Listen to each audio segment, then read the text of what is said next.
When people describe Princess Leonor's path to the Spanish throne as a fast track, they are usually reacting to a simple visual impression: watching a young woman move in rapid succession from a fighter jet cockpit to a transatlantic naval deck to a parachute descent to a university lecture hall, all within the space of about 3 years.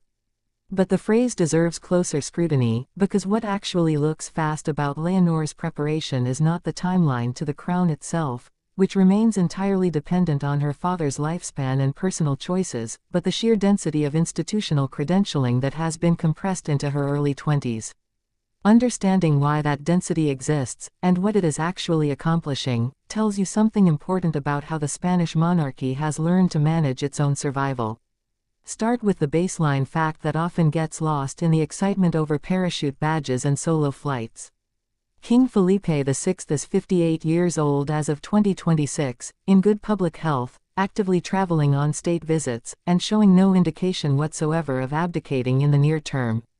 He has, as of the middle of this year, made over 150 official visits abroad across 61 countries since his own proclamation in 2014. There is no throne opening anytime soon. So when we talk about Leonor being fast-tracked, we are not talking about an accelerated succession. We are talking about something else entirely: an accelerated and unusually compressed program of institutional legitimacy building, one that is happening years, possibly decades, before she will actually need it. To see how unusual this compression really is, compare Leonor's schedule to her father's.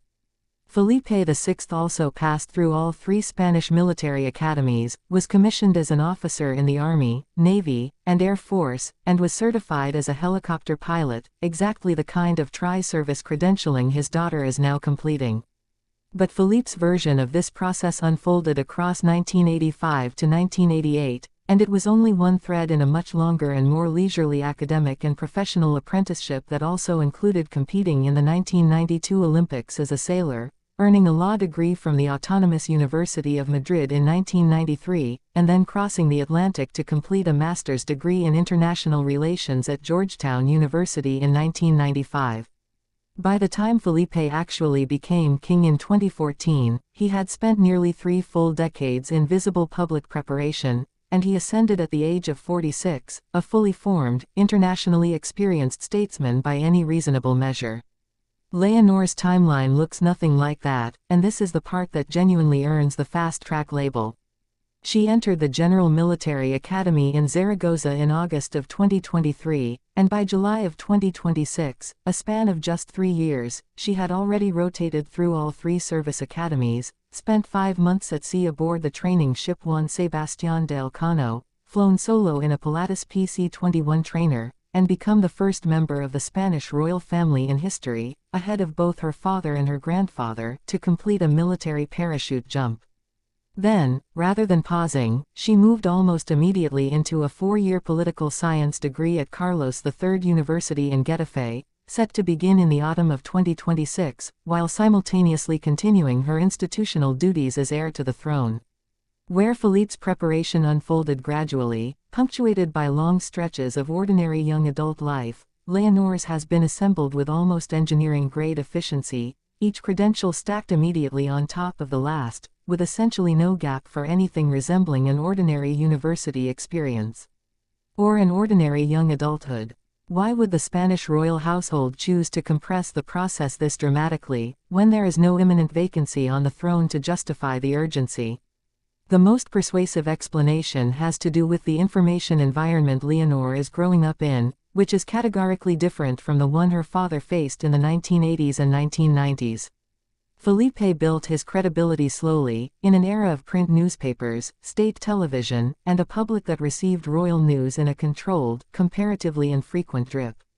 Leonor is building hers in an era of constant visual documentation, viral clips, and a young Spanish public, particularly online, that is measurably more skeptical of inherited privilege than any previous generation. A 20-year-old heir who spends years drifting through an unremarkable university experience before eventually, someday, joining a military academy would generate an entirely different public narrative than the one Leonor is currently generating, one centered on entitlement rather than earned achievement.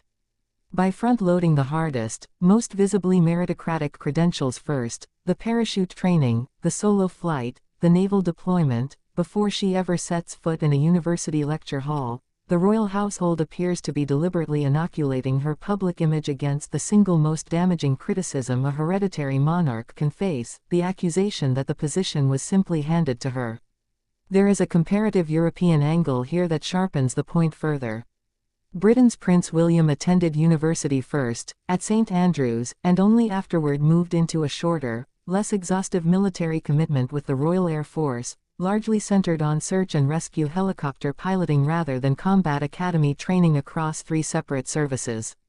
Norway's Crown Prince Haakon skipped extensive military academy training almost entirely in favor of naval service and later a graduate degree in political science from Berkeley.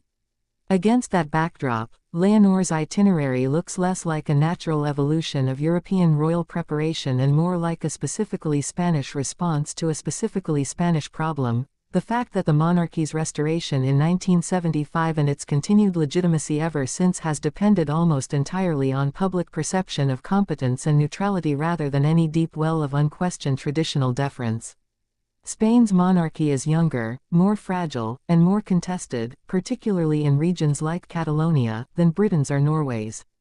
It cannot afford the same leisurely pace of credential building that older, more secure monarchies have historically allowed their heirs. There is also a quieter, more practical reason for the compression, one that has less to do with public relations and more to do with basic biography. Leonor was born in October of 2005, which means every year she spends completing one more credential is a year in which Infanta Sofia, her younger sister, remains second in line under conditions of relative calm rather than sudden elevation. By moving quickly and efficiently through her own preparation, Leonor effectively stabilizes the entire family's succession structure years earlier than a slower timeline would allow, reducing the number of years in which any unexpected event, whether a health crisis or a political shock, could catch the institution with an underprepared heir. In that sense, the fast track is not just about Leonor as an individual. It is about closing a vulnerability window for the monarchy as a whole. None of this means the compressed timeline is without risk. Building this much credibility this quickly leaves comparatively little room for the ordinary, forgivable mistakes that most young adults are permitted to make in relative obscurity. A university student who stumbles academically in their first year is rarely a national story. A future queen who stumbles in a political science seminar at Carlos III University, under a level of scrutiny her father never experienced at the same age, will find that mistake dissected by Spanish media within hours. The same compression that inoculates her against charges of unearned privilege also raises the stakes of every subsequent step, because the narrative that has been built around her, disciplined, hardworking, first woman in her family to complete parachute training, creates an expectation of continued excellence that an 18 or 19-year-old moving through a conventional, unhurried university experience would simply never have to live up to. The deeper question, then, is not whether Leonor is being fast-tracked, because by any reasonable comparison to her father's own preparation, she clearly is. The deeper question is whether a monarchy can successfully compress decades of traditional legitimacy building into a handful of intensely documented years without eventually running out of runway, without reaching a point where there is nothing left to prove before the actual reign begins, leaving her to govern, symbolically at least, an institution that has already told its best story before the story that matters most, her actual queenship, has even started. Felipe VI had nearly 3 decades to grow into the role before he ever wore the crown. Leonor may have compressed her own preparation into a fraction of that time, but the reign itself, whenever it eventually comes, will still be measured in decades, and no amount of parachute badges or fighter jet solo flights can substitute for the accumulated, patient judgment that only time in the role itself can actually produce. The fast track gets her to the starting line early and impressively. What happens after she crosses it remains, as it always has for every monarch in history, entirely unwritten.